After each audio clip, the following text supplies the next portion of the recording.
Good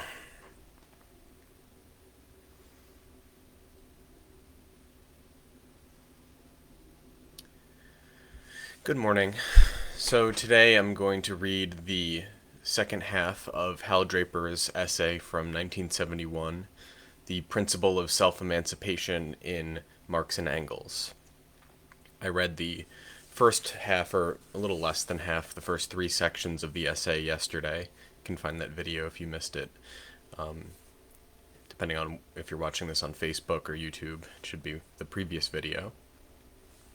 Or if you're listening to the podcast, should be the previous episode of the podcast. So without further ado, I will begin with Section 4, Marx, the Promethean Spirit. If the course of the professional panderer to power was impossible for Marx, this was by no means simply determined by history or social forces, which do not determine this or that individual. It was demanded by Marx's total personality, combined with his intellect, the two conditioned by the times. Marx's theories, to be sure, can be held by anyone once developed, but the way they were developed, and the form in which they were expressed, were all heavily influenced by the impact of Marx's personal character. The steel core of that character has been portrayed for all time by Marx's favorite poet-dramatist, alongside Shakespeare, Aeschylus, in Prometheus Bound. Aeschylus does not really attempt to explain why Prometheus, insisting on serving humanity, whom the new gods would destroy, refuses to bow the neck to Zeus, to power, like everyone else, and as all his well-wishers advise him to do. That is simply the fatality of his character. It was also Marx's, and as far as anyone can tell, he seems to have been born with it, as his intelligent father early recognized. Marx himself made the connection in preparing for publication the first child of his thought, his doctrinal dissertation. Although its subject was Democritus and Epicurus, in writing the foreword, Marx handed the center stage over to Prometheus. The foreword ends with the invocation of Prometheus's defiance to authority. Prometheus's admission, "In sooth, all gods I hate," is philosophy's own admission, its own motto against all gods, heavenly and earthly, who do not acknowledge the consciousness of man as the supreme divinity. There must be no god on a level with it. Prometheus says, "I shall never exchange my fetters for slavish servility. 'Tis better to be chained to the rock than bound to the service of Zeus." Prometheus is the noblest of saints and martyrs in the calendar of philosophy. The defiance of the closing sentence alarmed friend Bruno Bauer as unnecessary temerity, an unconscious echo of the very counsels of timorous prudence to Prometheus by the leader of the chorus. The dissertation itself had not mentioned Prometheus, although in his workbooks for it Marx had written, "As Prometheus, who stole fire from heaven, began to build houses and establish himself on the earth, so philosophy, which has extended itself into the real world, turns against the apparent world." Prometheus scarcely appears again in Marx's writings. The only significant reference comes soon in Marx's 1844 manuscripts. In his Poverty of Philosophy, Marx has to handle Proudhon's use of Prometheus as a sort of economic Robinson Crusoe, but he does not make any Promethean analogies himself. Later come only passing references of no present interest. One might wonder if Marx knew Shelley's Prometheus Unbound of 1819, but there is no sign of it. In fact, Marx never mentioned Shelley in writing. It is Engels who was a Shelley fan from youth to old age.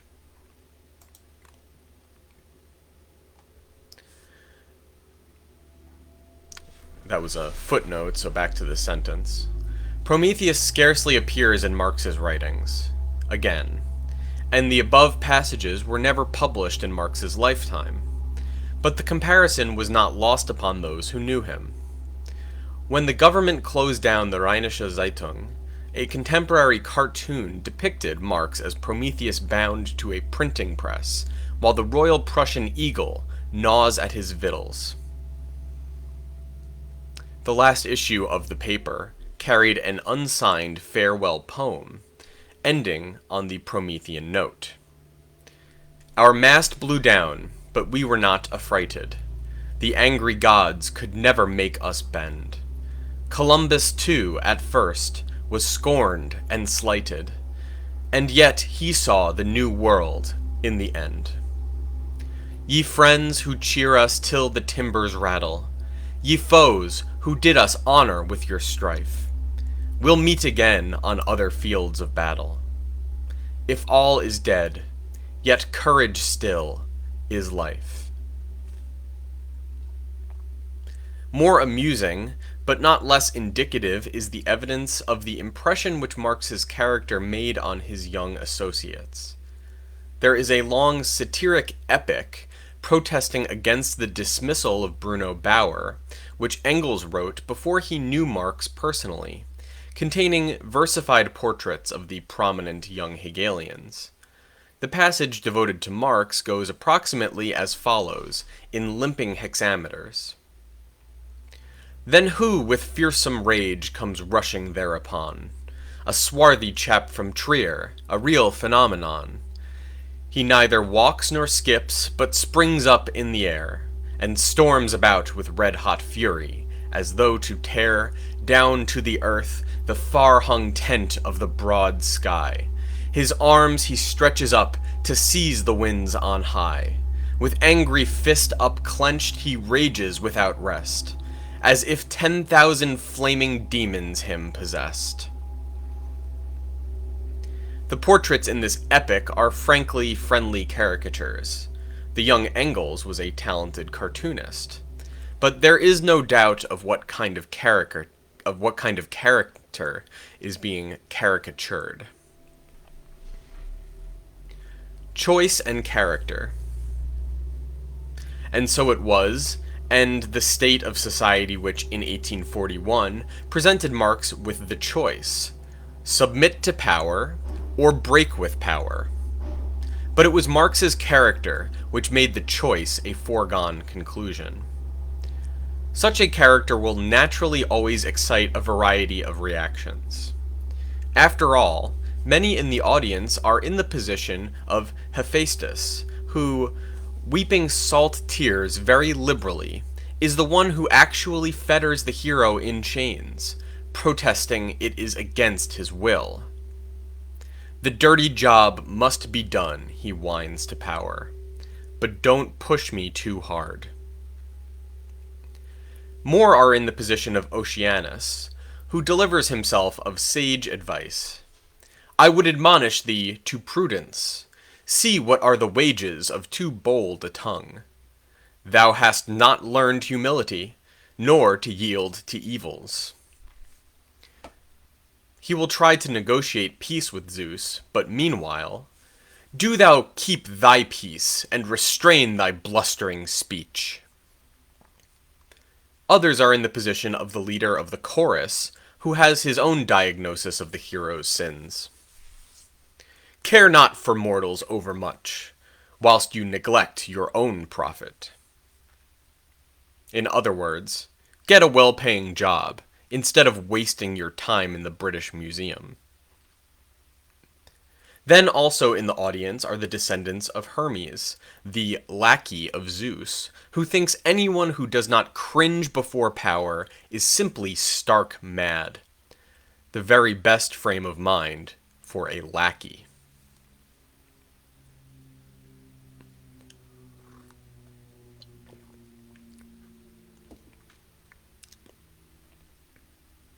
Section 5. Marx, the education of the educator. But the Promethean rejection of injustice by power could only be half of Marx's road to the principle of self-emancipation. For as we have mentioned, there have not been a few who don the mask of Prometheus in order to replace Zeus as ruler. Aeschylus himself raised the question, long before Lord Acton, who could endure you in prosperity? It is Zeus's lackey Hermes who directs this sneer to Prometheus.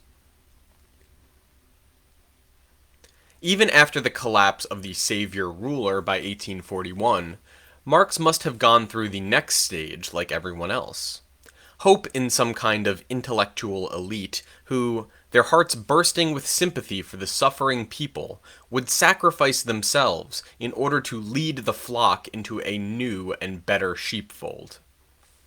The amazing thing about Marx is that there is only a single and very ambiguous scrap of evidence of such a state of mind, even transiently, dating to the beginning of 1844.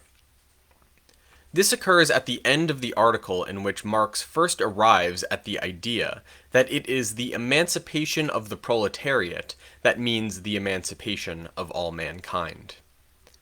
Then there is this sentence. The head of this emancipation is philosophy. Its heart is the proletariat. Taken by itself, this sentence is compatible with the tradition of an intellectual elite which conceives itself to be the head of the movement, with the masses making up the troops. On the other hand, this interpretation is difficult to reconcile with the whole train of thought for pages before, which it merely summarizes. Marx had already explained, as philosophy finds its material weapons in the proletariat finds its intellectual weapons in philosophy. And the emancipation in question must be based on the theory proclaiming that man is the highest essence of man, etc. These and many other expressions indicate that, by philosophy, Marx literally means theory, and not the philosophers, that is, the intellectuals. Yet it is certain that even Engels understood this sentence in more or less the traditional elitist sense, which Engels himself still held. In March 1845, Engels referred in the Owenite paper to the prediction of Marx's a year ago of the union of the German philosophers and the German workers, a union now all but accomplished. He adds, with the philosophers to think, and the working men to fight for us, will any earthly power be strong enough to resist our progress? And certainly it would have been an extraordinary feat if Marx had managed to skip this stage entirely. But what is not in doubt is that the general trend of Marx's thinking went the other way from the beginning. As early as his pre-socialist writings of 1842 for the Rheinische Zeitung, in fact, in his first published article on freedom of the press, we find the following retort to a legislator who argued in the Diet that man is naturally imperfect and immature and needs educational guidance. For him, true education consists in keeping man swaddled in the cradle all his life, since as soon as man learns to walk, he also learns to fall, and only through falling does he learn to walk. But if we all remain children in swaddling clothes, who is to swaddle us? If we all lie in the cradle, who is to cradle us?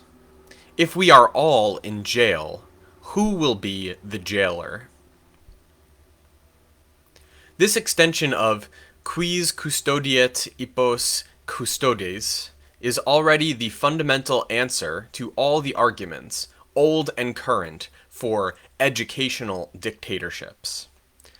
It already implies that emancipation is not a form of graduation ceremony, getting the diploma from teacher for passing the exam, but rather it is a process of struggle by people who are not yet ready for emancipation, and who can become ready for emancipation only by launching the struggle themselves, before anyone considers them ready for it. In the same article, here is how Marx refutes the opponents of a free press who imply that only the government, i.e. themselves, are inspired by God sufficiently to be guardians of the press. But English history has quite sufficiently proved that the assertion of divine inspiration from above begets the counter-assertion of divine inspiration from below, and Charles I mounted the scaffold as a result of divine inspiration from below.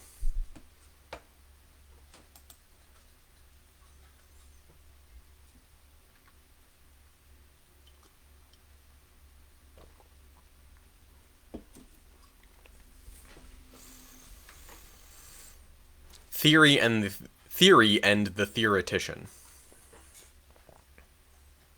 This is the principle which Marx sets down in the spring of 1845 in the third of his Theses on Feuerbach, one of the jottings in which he attempted to clarify a new world outlook for himself. The crux of the third thesis is that it asks the question, who will educate the educator?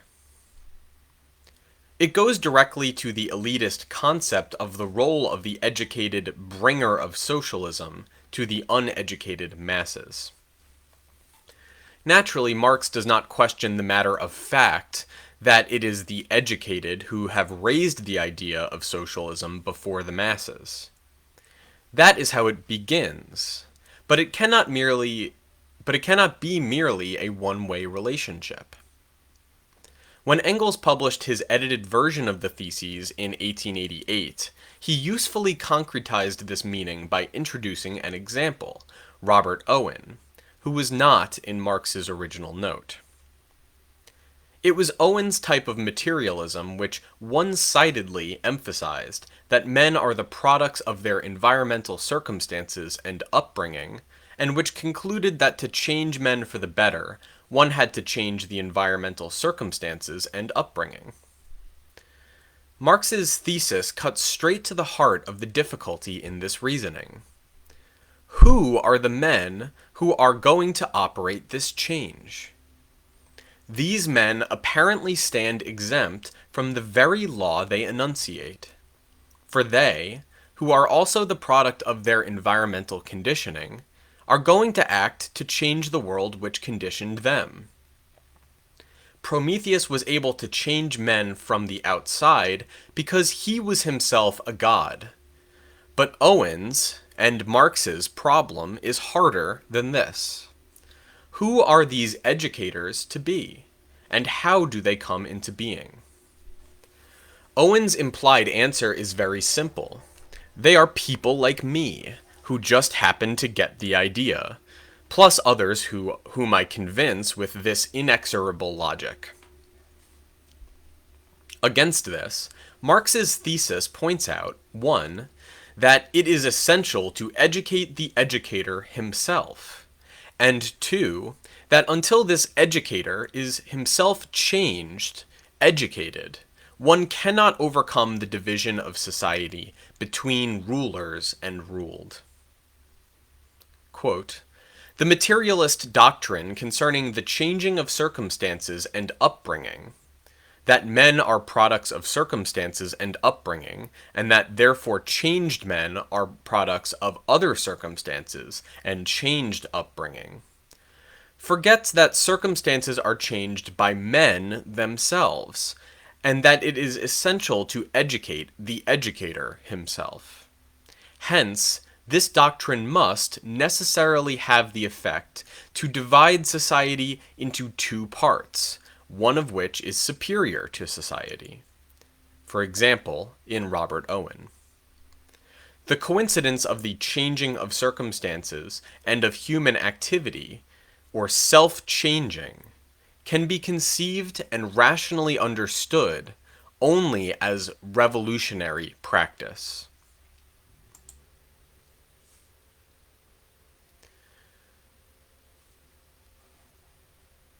So that was Engels' 1888 edited version of the third thesis on Feuerbach, which just adds a few phrases to help clarify the more condensed point in the original unpublished version. How then are the educators to be educated? And for that matter, how do the uneducated become educators? How does this whole two-sided process of self-changing take place? Marx's answer is, by revolutionary practice. One learns to revolutionize society, even as one revolutionizes oneself. One learns to revolutionize oneself by trying to revolutionize society. For the working class, it is a process in which two sides interpenetrate. A mountain climber, making his way up a chimney formation, can understand it better than a metaphysician. This, the third thesis, is the philosophic formulation by Marx of the basis of the principle of self-emancipation. It represents the first time in socialist thought that theory turns around to take a hard look at the theoretician.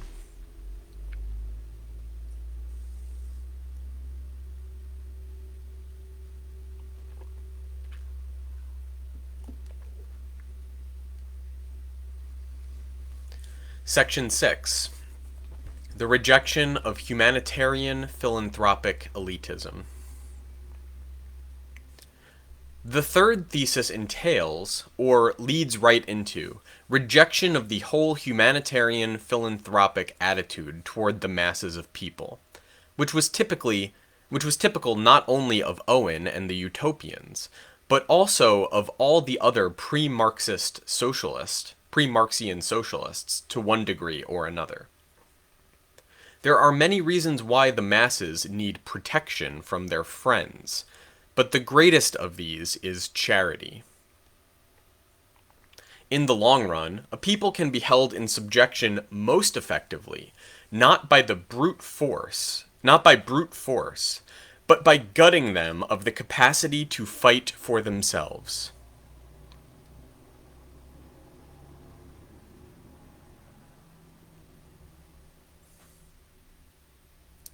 St. Peter explained it long ago. For charity shall cover the multitude of sins. It was explained also in Deuteronomy. For the poor shall never cease out of the land. Therefore I command thee, saying, Thou shalt open thine hand wide unto thy brother, to thy poor and thy needy in thy land.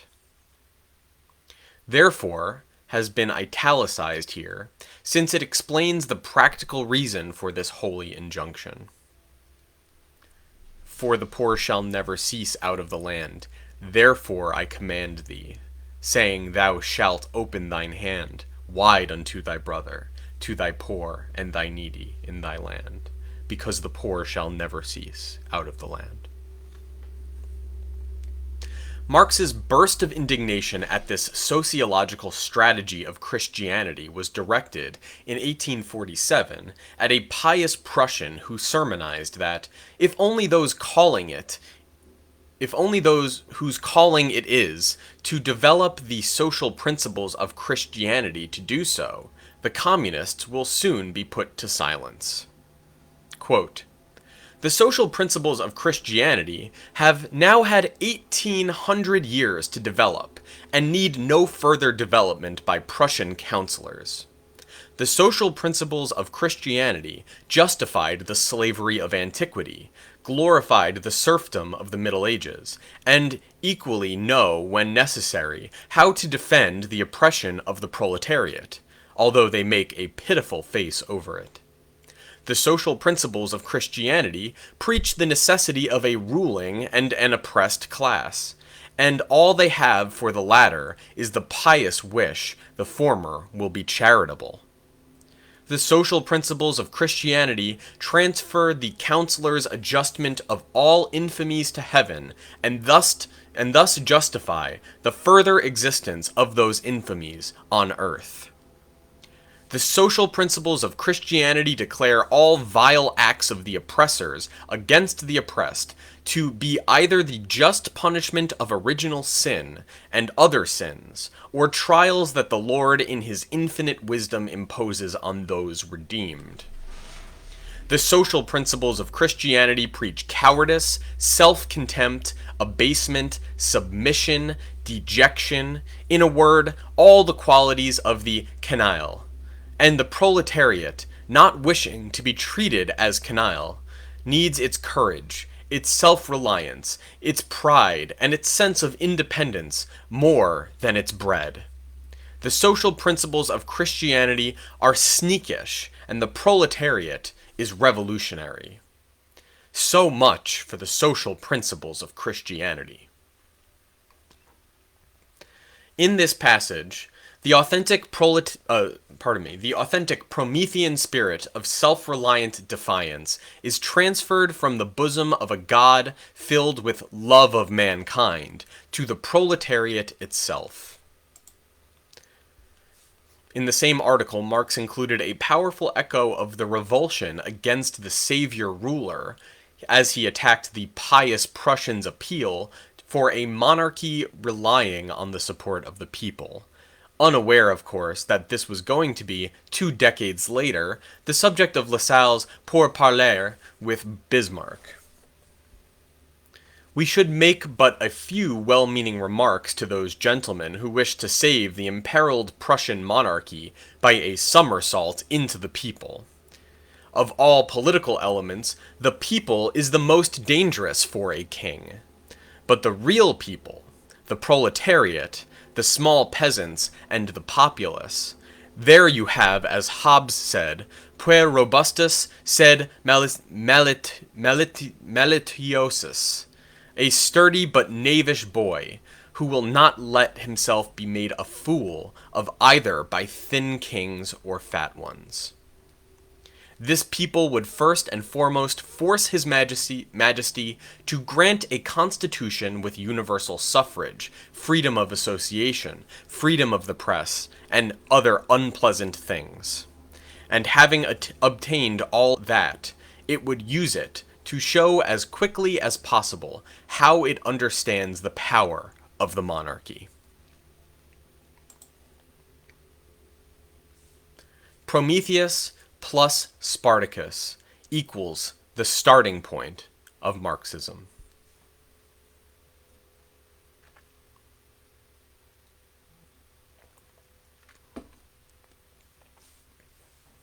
The class character of charity.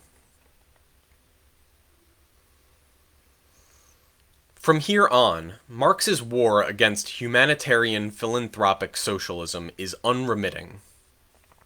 Engels had anticipated it partly in his earlier Condition of the Working Class in England, in a passage attacking the charity system, your self-complacent, phorasic philanthropy, which gives the victim 100th part of what has been plundered from his labor. Charity, which degrades him who gives more than he who takes.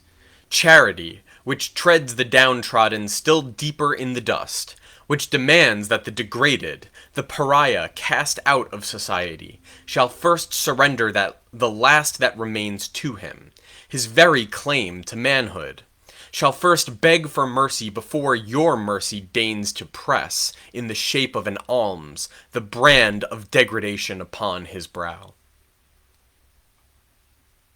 This first book of Engels's is one of those germinal works of which it can be said, as Rupert Brooke did in another connection, that thoughts go blowing through them are wiser than their own. By 1847, Engels was more direct. An article of his on the literature of the then prominent petty bourgeois, true socialist tendency starts with a mortal thrust at one of Carl Beck's Songs of the Poor Man, which begins with a poem addressed to the House of Rothschild. The poet does not threaten the destruction of the real power of Rothschild, the social conditions on which it is based. No, he wishes only it should be used philanthropically. He laments that the bankers are not socialistic philanthropists, not sentimental visionaries, not benefactors of humanity, but just bankers. Beck sings the praises of this cowardly, petty bourgeois misère of the poor man, the pauvre honteux, with his poor, pious, and contradictory desires, the little man in all his forms, not of the proud, menacing, and revolutionary proletarian. About the same time, in The Poverty of Philosophy, Marx included a pungent passage devoted to the Humanitarian school, which seeks by way of easing its conscience to palliate, even if slightly, the real contrasts, since it deplores the distress of the proletarian, the unbridled competition of the bourgeois among themselves. It counsels the worker to be sober, to work hard, and to have few children. It advises the bourgeois to put a reasoned ardor into production. The Philanthropic School is the Humanitarian school carried to perfection. It denies the necessity of antagonism. It wants to turn all men into bourgeois. The philanthropists, then, want to retain the categories which express bourgeois relations, without the antagonism which constitutes them and is inseparable from them. They think they are seriously fighting for bourgeois practice, and they are more bourgeois than the others. The Communist Manifesto repeats this more concisely. But note that Engels' draft for the manifesto, the Principles of Communism, does not suggest that there is any incompatibility. It is simply not taken up. Nor does it appear in the Schopper-Wolff draft, published under the title The Communist Credo and ascribed by some to Engels, which preceded Engels' Principles of Communism. The Communist Manifesto repeats this more concisely under the head of bourgeois socialism, by which is meant bourgeois social reform. For in the pre-1848 period, socialism was still a common label simply for reformatory concern with the social question. Besides Proudhon, who is specifically mentioned. To this section belong economists, philanthropists, humanitarians, improvers of the condition of the working class, organizers of charity, members of the Society for the Prevention of Cruelty to Animals, temperance fanatics, hole and corner reformers of every imaginable kind. And a little further, it is pointed out that utopian socialism, despite its positive critical content, tends to degenerate into this kind of socialism, too. Only from the point of view of being the most suffering class does the proletariat exist for them. And the proletariat, as yet in its infancy, offers to them the spectacle of a class without any historical initiative or any independent political movement. In contrast, the manifesto's message is that the proletarian movement is the self-conscious, independent movement of the immense majority, in the interests of the immense majority. This is the very beginning to which Engels later referred, although the self-emancipation principle had not yet received the aphoristic form under which it became famous.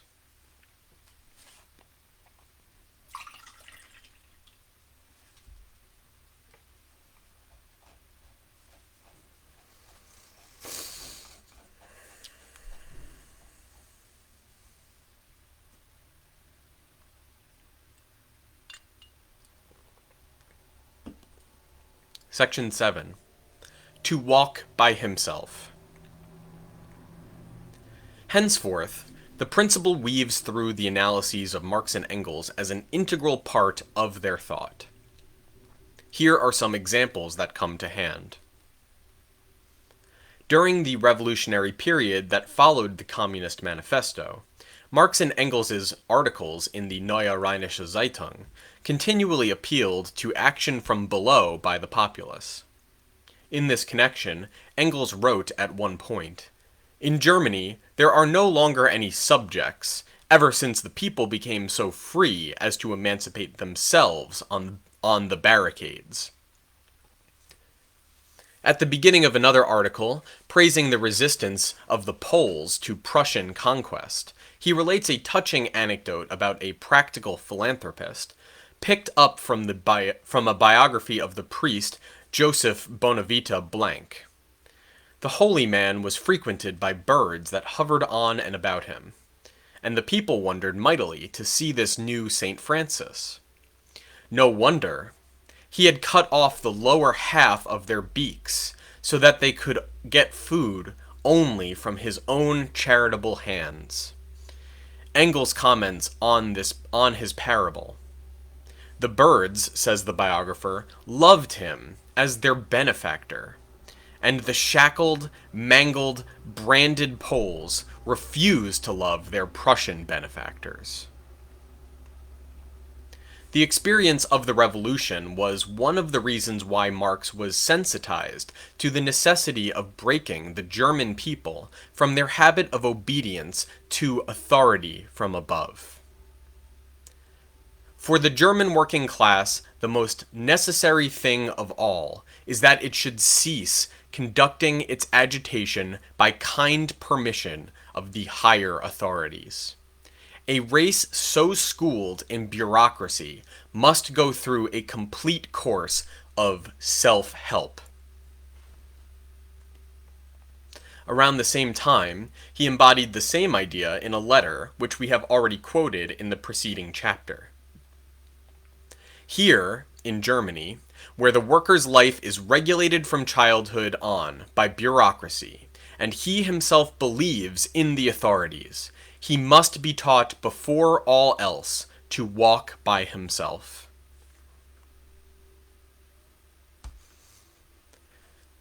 The octroyal principle.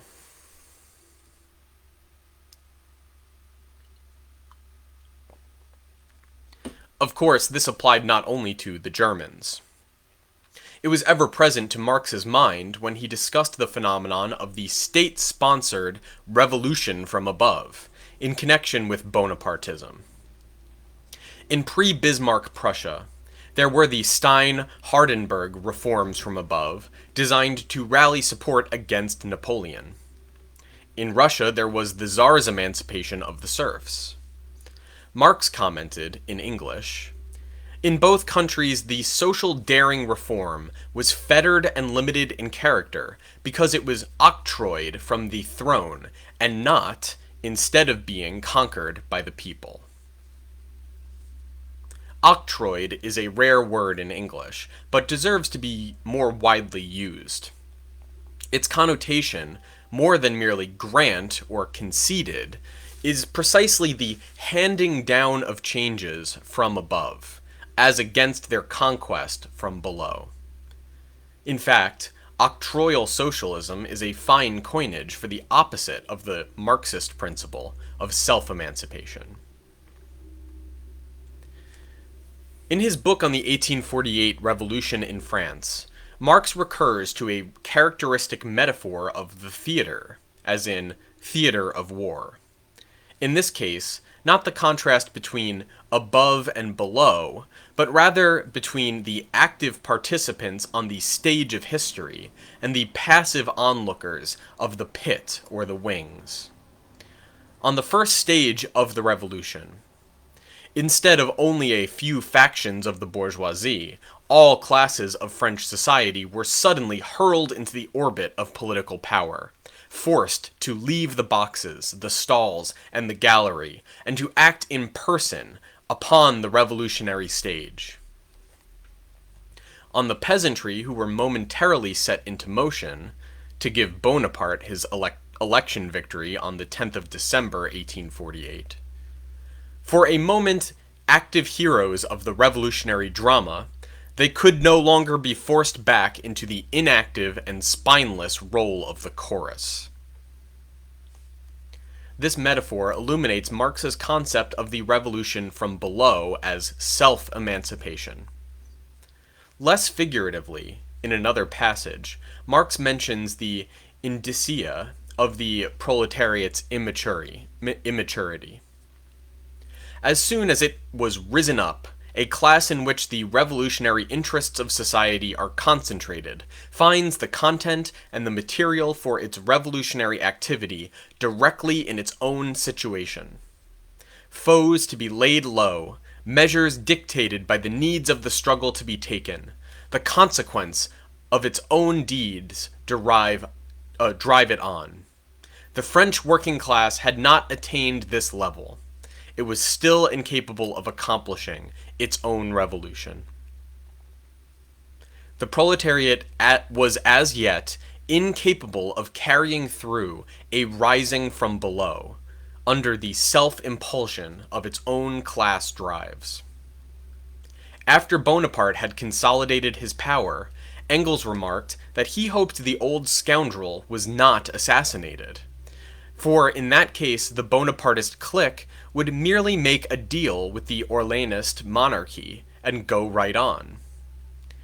Before the workers' districts could think about it, Morny would have made his palace revolution, and although a revolution from below would be thereby postponed only briefly, yet its basis would be a different one.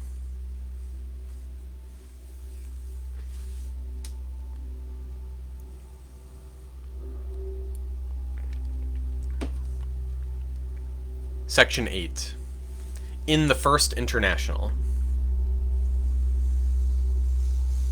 If the principle of self-emancipation had to be spelled out more formally in 1864, it was because of the problem Marx faced in drawing up the program of the new international, so as to gain the agreement of a wide variety of political views. What programmatic statement could delimit the organization of a class movement of the proletariat, yet avoid lining up with any of the various ideological tendencies within that class or outside it? The very concept of a class program, which was not a sect program, not the program of a Marxist sect either, was itself a basic Marxist concept. But for this, the movement was ready. The preamble to the rules was Marx's solution, beginning with the clause on self-emancipation, which we have already quoted. The principle was so deceptively simple that naturally academic historians of socialism never got the point till years afterwards. Thus, the eminent Belgian historian Émile de Lavallee, one of those who Engels rightly remarked spread nothing but lies and legends about the history of the International, wrote in Le Socialisme Contemporain in 1881, "The International also affirmed that the emancipation of the laborers must be the work of the laborers themselves. This idea seemed an application of the principle of self-help. It enlisted for the new association, even in France, the sympathies of many distinguished men who little suspected how it was to be interpreted later on. This affords a new proof of the fact frequently observed, that revolutionary movements always go on increasing in violence.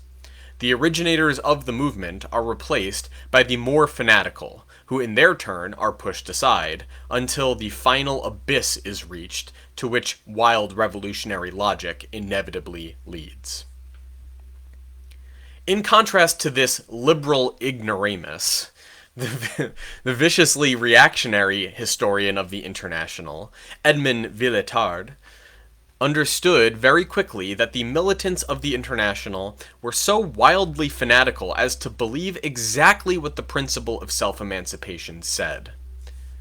No idea, without accepting perhaps their hatred of capital, he charges, entered more passionately into their heads and hearts. He quotes one of the French militants who were arrested as internationalists by the Bonaparte government. "We have proclaimed sufficiently that we no longer wanted deliverers, that we no longer wished to serve as instruments, and that we had the pretension to have knowledge of the situation, to understand our interests as well as anyone." Once launched, the principle kept recurring in the documents of the International, whether written by Marx or others. In an official manifesto addressed to the National Labor Union of the U.S., Marx went back to the stage metaphor. "On you, then, devolves the glorious task to prove to the world that now at last the working classes are bestriding the scene of history no longer as servile retainers, but as independent actors, conscious of their own responsibility." In a manifesto denouncing the shooting of strikers in Belgium, Marx granted that the Belgian capitalist was so liberty-loving that he has always indignantly repulsed any factory law encroaching upon that liberty. He shudders at the very idea that a common workman should be wicked enough to claim any higher destiny than that of enriching his master and natural superior. He wants his workman not only to remain a miserable drudge, overworked and underpaid, but, like every other slaveholder, he wants him to be a cringing, servile, broken-hearted, morally prostrate, religiously humble drudge. Hence his frantic fury at strikes. With him, a strike is a blasphemy, a slave's revolt, the signal of a social cataclysm. At a general council discussion on the Irish question, in the course of a long speech attacking English policy, Marx put it sententiously. "The old English leaven of the conqueror comes out in the government's statement. We will grant, but you must ask." In other words, the octroyal attitude of the master.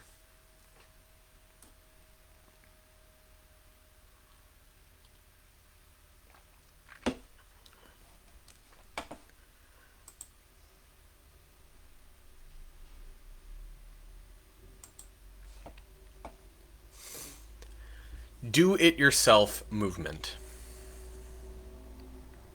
Not drafted by Marx, but by other members of the council, was an address calling for an independent labor press. Benjamin Franklin is reported to have said, "If you want a thing done, and well done, do it yourself." And this is precisely what we must do. We must take the work of salvation into our own hands. In order to guard against deceitful friends, we require a press of our own. The historian Royden Harrison remarks that the influence of the International and of Marx himself upon the Land and Labor League is nowhere more clearly in evidence than in its address, modeled after Marx's, which appealed, "There is one and only one remedy. Help yourselves. Determine that you will not endure this abominable state of things any longer. Act up to your determination, and it will vanish. We are many. Our opponents are few. Then working men and women of all creeds and occupations claim your rights to conquer your own emancipation." That combines Marx with Shelley. Aside from manifestos, the General Council of the International was made unaccustomedly sensitive to the question of who acted in their name. A small but symbolic point was worked out in the General Council meeting after it had adopted its well-known address to Abraham Lincoln, which was to be presented to the U.S. Embassy. The minutes record, A long discussion then took place as to the mode of presenting the address and the propriety of having an MP with the deputation, a member of parliament. This was strongly opposed by many members who said working men should rely on themselves and not seek for extraneous aid. The motion that was passed limited the delegation to council members.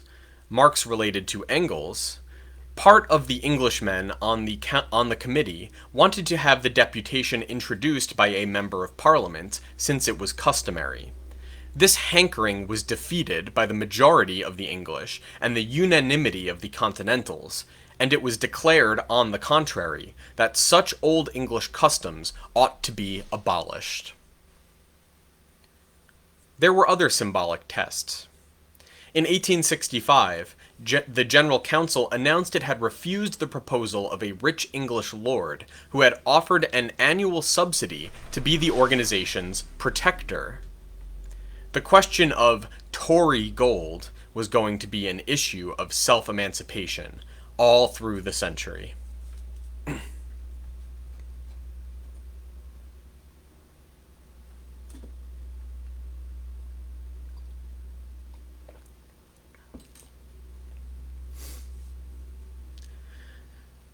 So this is the ninth and final section of this essay, Anticipations of Future Problems. The outbreak of war in 1870 and the Paris Commune in 1871 brought the question of self-emancipation out of the manifestos and into reality. Later, this is reflected in Marx's analysis of the nature of the commune state. Here we mention some smaller but anticipatory reflections. In the second address of the International on the War, Marx already points to the fact about the newly formed republic of liberal politicians which excites his misgivings. It is the fact that it has been engineered from above, that Bonapartism was not subverted, which means overturned from below, but only replaced. That republic has not subverted the throne, but only taken its place become vacant. It has been proclaimed not as a social conquest, but as a national measure of defense. The great thing for Marx about the Commune was that it was just the opposite. The working class of Paris took over. It is a strange fact. In spite of all the tall talk, and all the immense literature for the last 60 years about the emancipation of labor, no sooner do the working men anywhere take the subject into their own hands with a will than uprises at once all the apologetic phraseology of the mouthpieces of present society. In fact, that very republic of the bourgeoisie about which Marx expressed instant suspicion was the instrument for smashing the republic of workers, who took things into their own hands.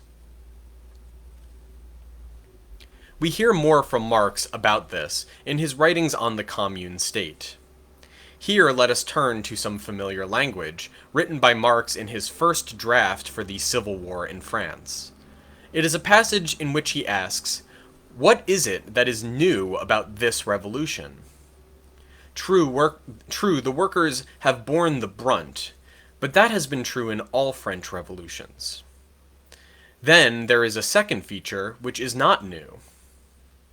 That the revolution is made in the name and confessedly for the popular masses, that is, the producing masses, is a feature this revolution has in common with all its predecessors.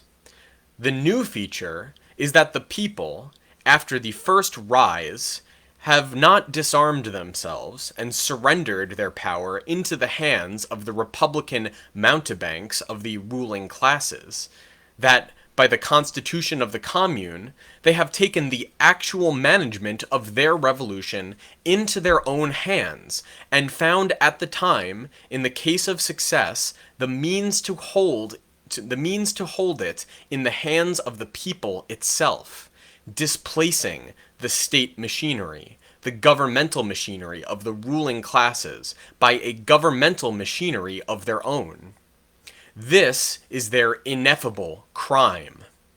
Workmen infringing upon the governmental privilege of the upper 10,000 and proclaiming their will to break the economical basis of that class despotism, which for its own sake wielded the organized state force of society. This is it that has thrown the respectable classes in Europe, as in the United States, into the paroxysms of convulsions. There follows the statement, which was effectively expanded in the final version. But the actual social character of their republic consists only in this, that workmen govern the Paris Commune. Some patronizing friends of the working class, writes Marx, ask sympathy for the commune because it did not undertake any utopian socialist enterprises. Marx is here doubtlessly referring to the followers of Comte, for the English Comtists, while anti-socialist, did defend the commune against the press slander campaign, especially Professor Edward Beazley, who had chaired the meeting that founded the First International. In a caustic paragraph just before this, Marx had distinguished the English Comtists from the French co-religionists and attacked Comtism as follows. Comte is known to the Parisian workmen as the prophet in politics of imperialism or Bonapartism, of personal dictatorship, of capitalist rule in political economy, of hierarchy in all spheres of human action, even in the sphere of science, and as the author of a new catechism with a new pope and new saints in place of the old ones.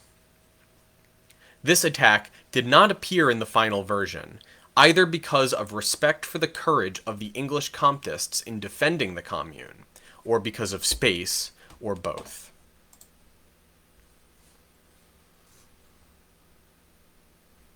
That was a footnote, so back to the sentence from which it departed. Some patronizing friends of the working class, writes Marx, ask sympathy for the commune because it did not undertake any utopian socialist enterprises. He replies, "These benevolent patronizers, profoundly ignorant of the real aspirations and the real movement of the working classes, forget one thing. All the socialist founders of sects belong to a period in which the working class themselves were neither sufficiently trained and organized by the march of capitalist society itself to enter as historical agents upon the world stage." But, he goes on, it is no defect of the commune that it refused to set up a Fourierist phalanstère or a little Icaria à la Cabet. What it did set up was the condition of its own emancipation, no longer clouded in utopian fables. For the government of the working class can only save France and do the national business by working for its own emancipation, the condition of that emancipation being at the same time the conditions for the regeneration of France. For Marx and Engels, there was a direct relationship between the revolutionary, literally subversive, nature of their socialism, and the principle of emancipation from below, the principle that, as Engels wrote, there is no concern for gracious patronage from above. By the same token, only a movement looking to class struggle from below could be a genuinely proletarian movement. For it was the proletariat that was below, the lowest stratum of our present society, which cannot stir, cannot raise itself up, without the whole superincumbent strata of official society being sprung up into the air. Marxism, as the theory and practice of the proletarian revolution, therefore also had to be the theory and practice of the self-emancipation of the proletariat. Its essential originality flows from this source.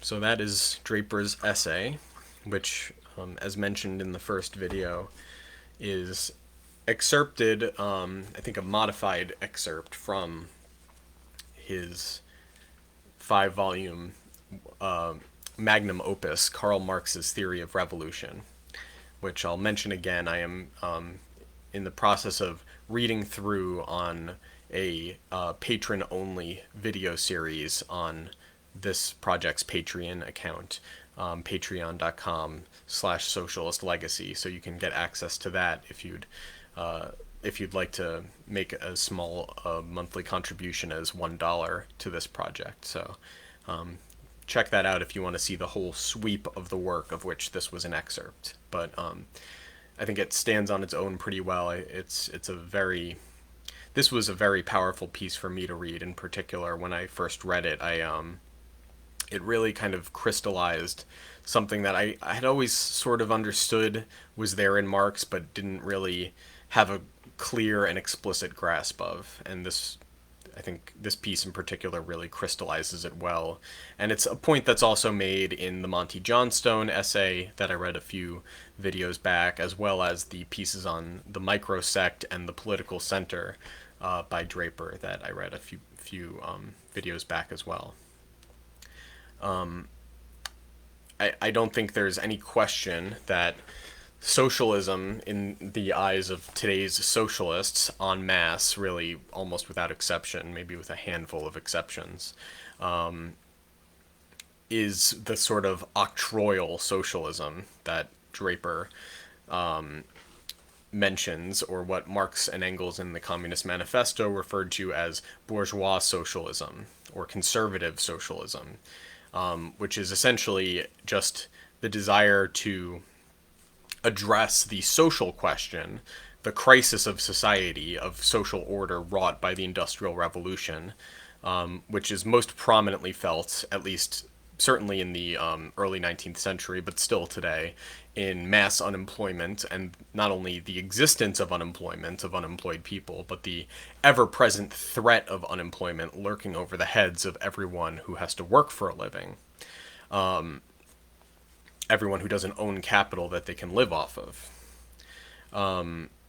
So bourgeois socialism or conservative socialism is any effort to address the social question, in that sense, the crisis of society following the Industrial Revolution, by means of social reforms, by means of reform measures undertaken by the existing ruling class for the sake of ameliorating or stabilizing, or by any other, by whatever means, consolidating the subordinate and dependent condition of the masses against the threat posed by this kind of crisis. From the perspective of the ruling class, but also not only the ruling class, but essentially anyone who sees through their eyes, as it were, who takes the perspective of the ruling class for granted as the correct perspective, or simply as the only realistic perspective on society. The masses, specifically the working class, specifically the industrial working class, wage laborers, are incapable of taking a leading role in society, which is precisely why they are where they are. There's this sort of meritocratic conception that capitalism allows the best to rise to the top of society and take the leading role that they deserve by virtue of their natural talents and or their perseverance and drive to excel, and that anyone who lacks the qualities of leadership falls to the bottom and does the kind of work that's fit for that sort of people. Like people that don't have the aptitude to do great things in life, well, they end up pumping gas or flipping burgers or working on an assembly line or whatever it is, or starving on the street. The idea being that, people that are at the bottom more, generally deserve to be where they are. And that's the best kind of life they can hope for. And maybe we could smooth out the rough edges to make it a little more tolerable and to avoid any kind of breakdown of social order caused by their excessive discontent. Maybe smoothing out the edges means making their conditions at the bottom of society a little more comfortable, or maybe it means suppressing their discontent and compelling them to recognize that they should be happy for what they have, no matter how miserable it is. And more likely than not, it's a balance of the two. It's the carrot and the stick. From the perspective of the ruling class, and again, I don't just mean people that actually are in the ruling class in modern society, people that own capital or represent ownership of capital in the political sphere. But I mean essentially anyone who accepts that perspective, the perspective of the prevailing social order as they take it as given. And I think most people essentially accept that perspective as given in one way or another.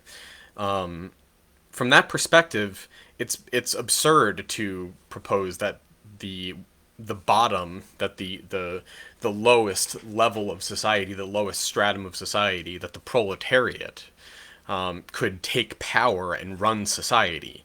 From their perspective, a revolution from below that subverts the existing order of society would simply lead to social chaos, because, of course, the people at the bottom of society aren't capable of running society, which is precisely why they're at the bottom and why they're dependent and subservient, and why they live the kinds of lives they live, because that's the best that they can hope for. That's the best that they can manage to obtain for themselves.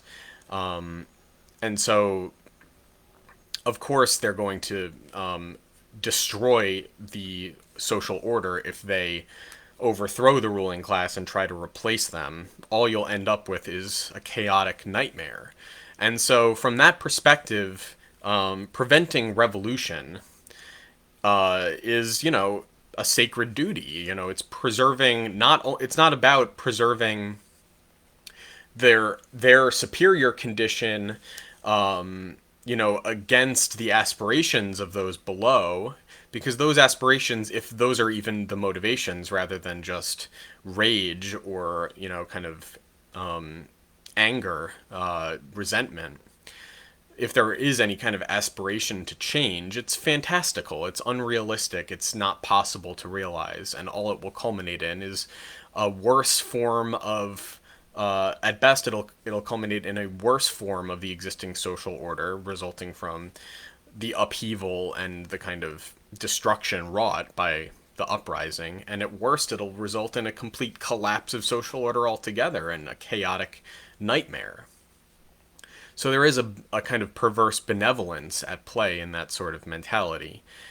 And that's precisely the mentality of today's socialists. They look at the unwashed masses as, fascist, as desiring, desiring some sort of monstrous regression, simply because they express discontent for the subversion of the existing social order. Now, of course, the forms in which that discontent and that desire for subversion manifests today. For example, you could point to something like the Donald Trump phenomenon, his base of support, at least a certain part of his base of support. doesn't represent what Marx and Engels were hoping to see in the self-emancipation of the working class. They didn't turn to Trump as the exemplar of their own ascension to power, but as someone who would represent them among the ranks of the ruling class. So it's simply, that's simply another form of the same phenomenon. In that sense, though, Donald Trump is as much a socialist as his so-called socialist opponents. But both of them, Bernie Sanders, for example, on the one hand, and Donald Trump on the other, they're all socialists in the sense of bourgeois, conservative socialists, as the Communist Manifesto puts it, octroyal socialists, as Draper puts it. They want to address the crisis in society by means of some or one or another form of reform efforts undertaken from above to placate, ameliorate, and quell the discontents of the masses below.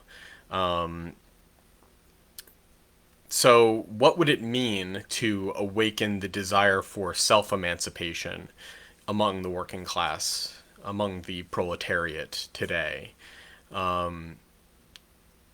It's hard to imagine because that prospect is so foreign now, so foreign from consciousness. It was once represented by socialism, by the proletarian socialism of Marx and Engels, and their followers, and the people that took inspiration from them in all over the world. For example, the Socialist Party of America in the United States. That entire perspective has been liquidated, and socialism, and the Marxist socialism itself has, to the extent that it has any contemporary proponents, are peddling really the antithesis of what Marx and Engels represented under their own name, whether that be in the form of some Stalinist variant or whatever. Essentially all of them are seeking the same thing, which is essentially some kind of reform from above that preserves the condition of the existing ruling class, or even replaces the existing ruling class, but with a different layer of ruling elite. Their own, perhaps their own themselves as the ruling elite, or something like that. So reawakening the desire for self-emancipation, as the Johnstone essay and as the Draper essays on the sect, I think, help clarify, it's not as if you can simply awaken this desire all at once, at least not in the masses at large, because it wouldn't really, first of all, they wouldn't necessarily even have the notion that such a thing would be possible, let alone desirable. You have to cultivate both a recognition that it might be possible for the working class to take their destiny into their own hands, as well as kind of at the same time stoking the desire for an increasing, a kind of ascending line of aspiration to control over their own lives and control over their destinies, leadership in society. And that was, for example, developed in the trade union movement, and other forms of working class organization and working class movement. So what would it take to cultivate that sort of perspective today? It would have to begin at a more elementary level. I don't think that means, I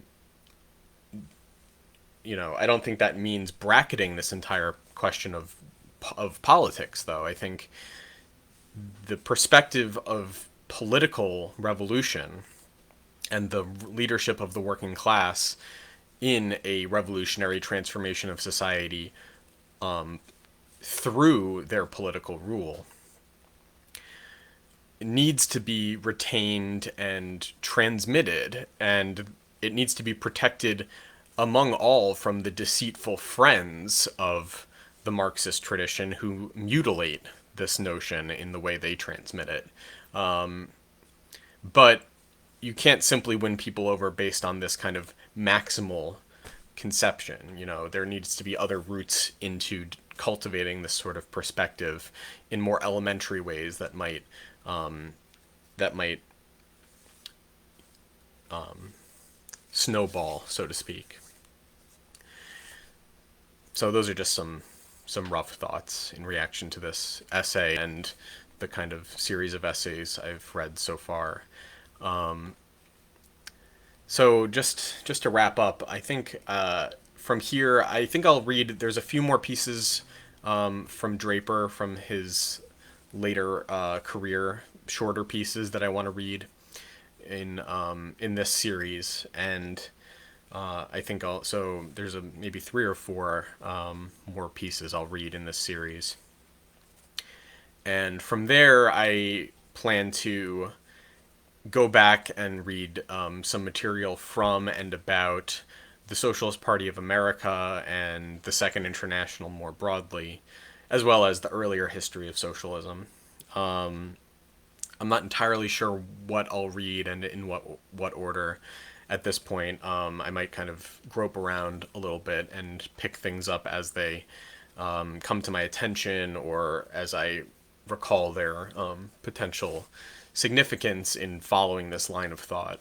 But I want to kind of rediscover the ethos and the perspective that Johnstone and Draper are clarifying and explicating in their moment when it was essentially being forgotten.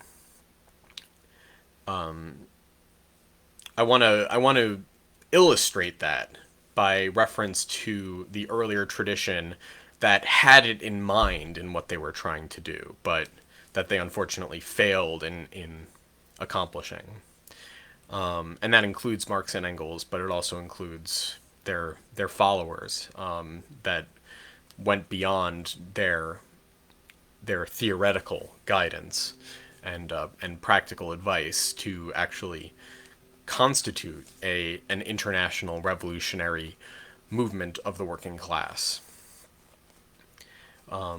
So I'll do that, and in addition to kind of more substantive material, for example, histories of that period and primary source like speeches by Debs in particular, Eugene Debs, I think, are very helpful, and other things like that. I'll probably do some more videos. I've already done a few of them in which I read some shorter things, clippings from publications, periodicals, socialist periodicals of the period, and just other shorter things that come to my attention. And I'll probably read some material I've been writing as well, here and there. So anyway, thank you for watching, and if you enjoy this, if you've enjoyed this video or my other videos, or recordings, if you're listening to the podcast, you should definitely consider contributing to the Patreon if you can afford to do so. Patreon.com/socialistlegacy, and you can follow me on Facebook at Socialist Legacy. You can follow the YouTube channel. I'm on SoundCloud, and there's a podcast you can find in hopefully in any major podcasting app, and other channels as well. I have an Instagram account. It hasn't been as active lately, but I will get back on that. So yeah, thank you so much, and take care.